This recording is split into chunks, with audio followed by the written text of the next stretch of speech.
Bismillah. Assalamualaikum warahmatullahi wabarakatuh. Kita masuk pada bab hal-hal yang bisa menafikan tauhid, yakni segala hal-hal yang lain bisa merusak akidah kita. Meskipun tidak sampai kepada murtad, meskipun ini bukan satu syirik yang besar yang bisa menyebabkan seorang hamba terhapus amalnya, tapi ini tetap saja menjadi rusaknya akidah kita. Apa itu? Penulis menyebutkan yang pertama, berburuk sangka kepada Allah, yakni su'uzzon kepada Allah. Maka orang-orang yang berburuk sangka kepada Allah sangatlah berbahaya, karena di antara tuntunan tauhid adalah berbaik sangka kepada Allah, dan berburuk sangka kepada Allah ini bisa merusak tauhid kita, bisa merusak akidah kita. Di dalam hadis yang diriwayatkan oleh Imam Muslim dari seorang sahabat yang bernama Jabir bin Abdullah, semoga Allah meridainya, telah bersabda kepadaku Rasulullah SAW sebelum wafatnya beliau 3 hari. Maksudnya 3 hari sebelum beliau wafat, beliau bersabda, berpesan kepada Jabir bin Abdullah, jangan pernah salah seorang di antara kamu mati, kecuali kamu mati dalam keadaan berbaik sangka kepada Allah Azza wa Jalla. Afwan, ada orang-orang yang berburuk sangka kepada Allah. Contoh sederhana, kenapa ya harus begini padahal saya sudah begini? Kenapa ya musibah kok terus menerus begini ya? Kenapa ya Allah nggak ngangkat? Kenapa ya saya kok ditimpa musibah terus ya bertubi-tubi? Padahal saya sudah sholat, sudah ibadah yang sunnah, yang wajib. Apalagi yang wajib, yang sunnah aja saya kerjakan, kok begini terus ya? Tanpa disadari dia sedang berburuk sangka sama Allah. Kenapa? Seakan-akan kalau sudah ibadah, kalau sudah taat itu beres semua urusan. Seakan-akan gak ada musibah buruk lagi. Ini buruk sangka kepada Allah tanpa disadari. Maka ketika Jabir mendengar langsung dari lisan Nabi SAW, ketika beliau mengunjungi Rasulullah di saat beliau sakit, maka ini pesan yang Jabir bin Abdullah tidak pernah lupakan. Disampaikanlah dan para sahabat lain ikut mendengar dari Jabir bin Abdullah. Seperti wasiat Allah di Ali Imran 102. Jangan kamu mati kecuali kamu muslim. Artinya apa? Kalau kamu mati tidak ada keadaan muslim, haram. Tapi kan yang mematikan Allah, makanya kamu harus muslim agar tidak menjadi haram. Seperti itulah nasihat Nabi kita SAW. Dan dikatakan oleh Jabir bin Abdullah, salatati ayyam qabla mautihi, 3 hari sebelum wafatnya beliau, la tamutanna ahadukum illa yuhsinu dhanna billahi azza wajal. Jangan pernah kamu mati kecuali kami mati dalam keadaan berbaik sangka kepada Allah azza wajal. Maka dalam hadis yang lain yang diriwayatkan oleh Imam Muslim, Imam Bukhari, Imam Ahmad dan yang lainnya dari sahabat Abu Hurairah, Rasulullah SAW bersabda, Allah Ta'ala berfirman, hadis qudsi saudaraku sekalian, aku senantiasa berbagaimana persangkaan hambaku kepadaku. Jadi kalau kita hamba Allah berprasangka baik sama Allah, Allah akan baik sama kita.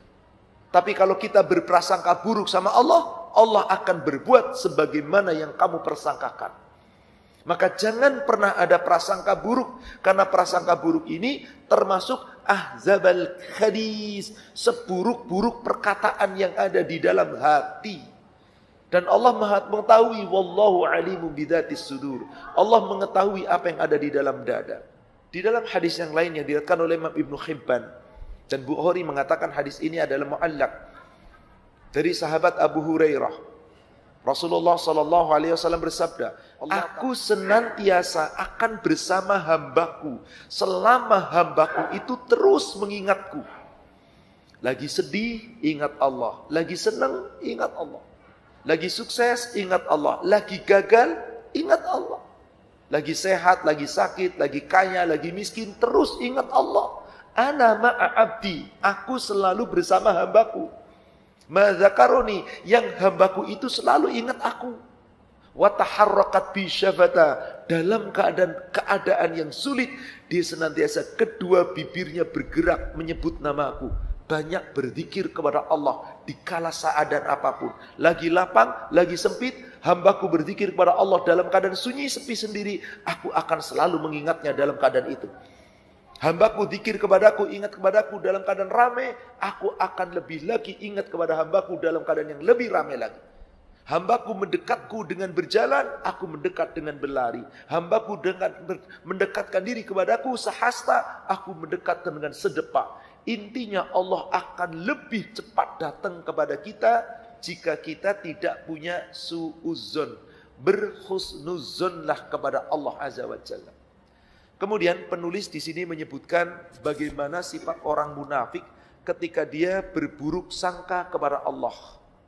Allah tabaraka wa ta'ala mensifati orang-orang munafik bahwa mereka menyangka tidak benar terhadap Allah Azza wa Jalla. Sebagaimana firman Allah ini dari penggalan surat Ali Imran, surat 3 ayat 154. Kalau kita membaca ayat itu cukup panjang, itu adalah kisah ketika sebagian orang munafik menyalahkan Rasulullah SAW ketika terjadi peperangan di perang Uhud, di mana perang Uhud itu ada 70 syuhada yang wafat di medan perang. Di antaranya ada famili-familinya orang-orang yang munafik. Maka orang munafik itu menyesali kekalahan itu. Maka mereka berkata, mereka berprasangka buruk kepada Allah dengan persangkaan yang tidak benar. Itulah persangkaan jahiliyah. Mereka berkata, apakah kita tidak boleh memiliki sesuatu keputusan? Tidak bolehkah kami memilih suatu perbuatan kami dari urusan kami? Katakan, semua urusan itu kembali kepada Allah. Semua urusan kembali kepada Allah. Jadi di saat terjadi peperangan Uhud, di mana ada sahabat-sahabat Rasul yang wafat, mereka orang-orang munafik menyalahkan Rasul gara-gara Muhammad ini. Coba kalau Nabi Muhammad gak nyuruh perang, gak akan mati kita. Giliran menang di peperangan Badar dan beberapa perang yang lain, ini Nabi Muhammad dapat kemenangan, ditolong Allah, digembira dengan kemenangan. Padahal mereka banyak yang gak ikut perang. Kenapa? Banyak buruk sangka kepada Allah. Maka kalau kita lihat dilanjutkan di ayatnya, di situ Allah Subhanahu wa taala berfirman, ketahuilah semua yang namanya urusan itu diserahkan kepada Allah. Itu semua ketetapan Allah. Mereka menyembunyikan apa-apa yang ada di dalam dadanya, di dalam dirinya, apa yang tidak ditampakkan kepadamu. Jadi sesungguhnya hatinya orang munafik itu penuh kebencian terhadap Islam, terhadap ajaran Islam, terhadap perintah Islam. Hanya saja mereka tidak menampakkan di hadapan Rasul. Disembunyikan apa yang ada di dalam hati, disembunyikan. Maka kemudian Allah Subhanahu wa taala berfirman, yaquluna law kana lana minal amri syai'un qutilna hahuna. Kalau seandainya kami punya hak untuk menentukan sesuatu, niscaya kami tidak akan terbunuh di peperangan Uhud itu. Orang sudah mati mungkin nggak ngomong begitu, Pak? Ya nggak mungkin. Yang ngomong siapa ini? Tadi orang-orang munafik yang ada di antara kayaknya terbunuh, lalu dia menyesal. Ikut perang nggak, tapi dia protes. Aneh kan, Pak? Dia berjuang tidak, tapi menyalahkan. Sekiranya kami boleh mencari keputusan kami nggak usah ikut perang, bolehlah kami memilih, kenapa kami diwajibkan? Tentu kami tidak akan terbunuh di medan perang itu. Maka Allah berfirman, katakan, seandainya kematian yang Allah tetapkan kepadamu tiba, niscaya mau dimanapun kamu berada, kematian tetap datang. Apa maksudnya? Kematian itu ketetapan Allah. Maka ketika mereka mengatakan, kalau sekiranya kami boleh memilih suatu urusan, maka tidak akan ada kematian menimpa kami di sini. Allah katakan, meskipun kamu tetap diam di rumah kamu gak keluar, kamu gak kemana-mana, kematian yang telah Allah tetapkan mendatangi, kamu pasti datang ke tempat tidurmu. Maka jangan sampai kamu mati kecuali dalam berbaik sangka kepada Allah.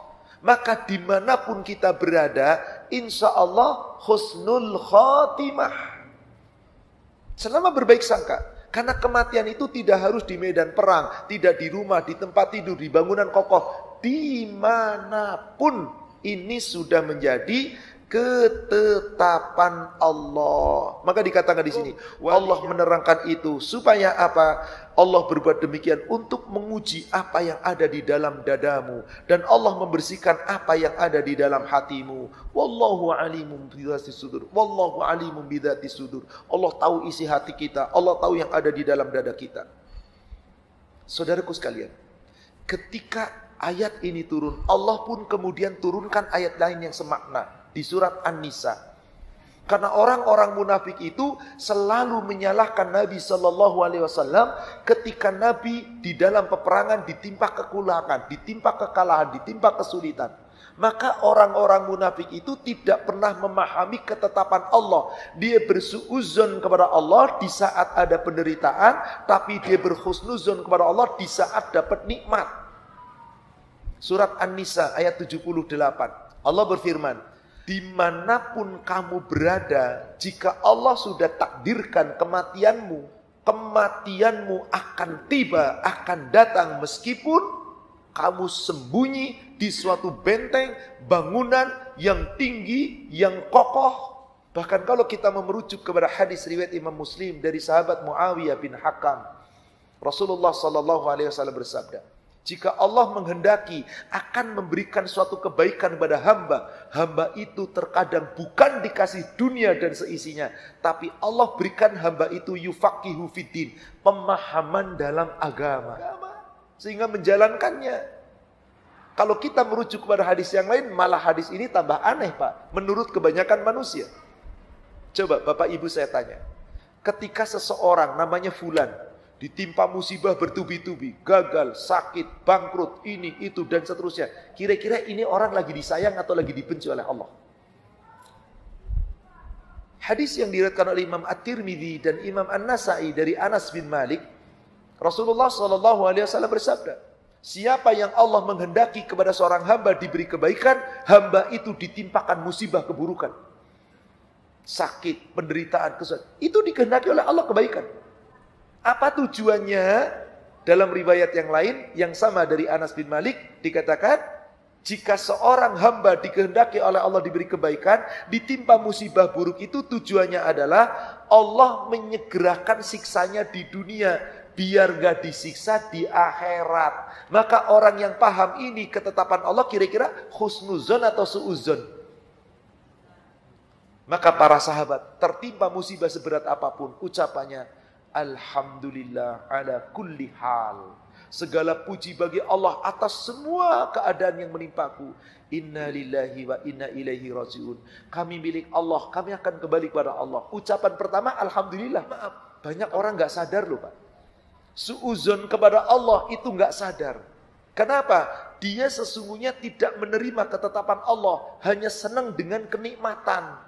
Maka seperti An-Nisa ayat 78 ini, jika mereka ditimpa musibah yang baik, maka dia katakan hadhihi min indillah, ini dari sisi Allah. Maka kalau sebaliknya, wa in tusibhum sayyi'atun yaqulu hadhihi min indik, jika mereka ditimpa kesusahan, kesulitan, keburukan, kekalahan, dia katakan ini gara-gara kamu Muhammad. Disalahin siapa? Nabi Muhammad disalahin, Pak. Nabi Muhammad cuma menjalankan perintah Allah. Apakah orang beriman itu suuzon? Tidak. Bahkan mereka telah gembira dengan wafat di jalan Allah. Maka Allah katakan, Kul Muhammad, katakan, semuanya kebaikan yang mereka dapatkan, keburukan yang mereka dapatkan, semua dari sisi Allah. Mengapa orang-orang munafik itu gak pernah memahami perkataan Allah sih? Mengapa mereka itu kok tidak pernah mau menerima ketetapan Allah? Tidak paham atas apa yang Allah sampaikan? Bapak Ibu, jangan pernah suuzon. Ada suuzon kecil-kecilan, tapi kalau Anda terus-terusan begitu, Anda sudah termasuk rusak akidahnya, Pak. Apa itu? Dalam hadis yang diriwayatkan oleh Imam Bukhari Muslim, muttafaqun alaih dari sahabat Abu Hurairah, Rasulullah SAW bersabda, seorang mukmin yang kokoh, yang kuat, itu lebih baik dan lebih dicintai Allah dibanding mukmin yang lemah. Tapi tiap-tiap orang mukmin masing-masing punya kebaikan. Ada seorang mukmin lemah secara harta, tapi dia punya ilmu, dia berbagi dengan ilmu. Ada seorang mukmin lemah secara ilmu, tapi dia punya harta, dia berbagi dengan harta. Ada orang mukmin ilmu nggak begitu banyak, harta juga nggak ada, dia berbagi dengan akhlak, dia membantu dengan tenaga, dia dengan kebaikan, dia dengan cara yang baik, hablum minanas yang baik. Itu masing-masing kebaikan, Pak. Tapi ada orang mukmin hartanya punya, ilmunya punya, akhlaknya baik. Siapa dia?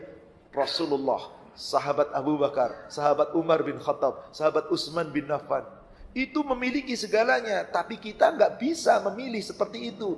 Apa yang Allah berikan kepada kita yang penting, ihris ala ma yanfa'uk. Hai seorang mukmin, jangan suuzon kepada Allah. Bersemangatlah kamu untuk berbuat sesuatu yang membawa manfaat bagi kamu. Assalamualaikum warahmatullahi wabarakatuh.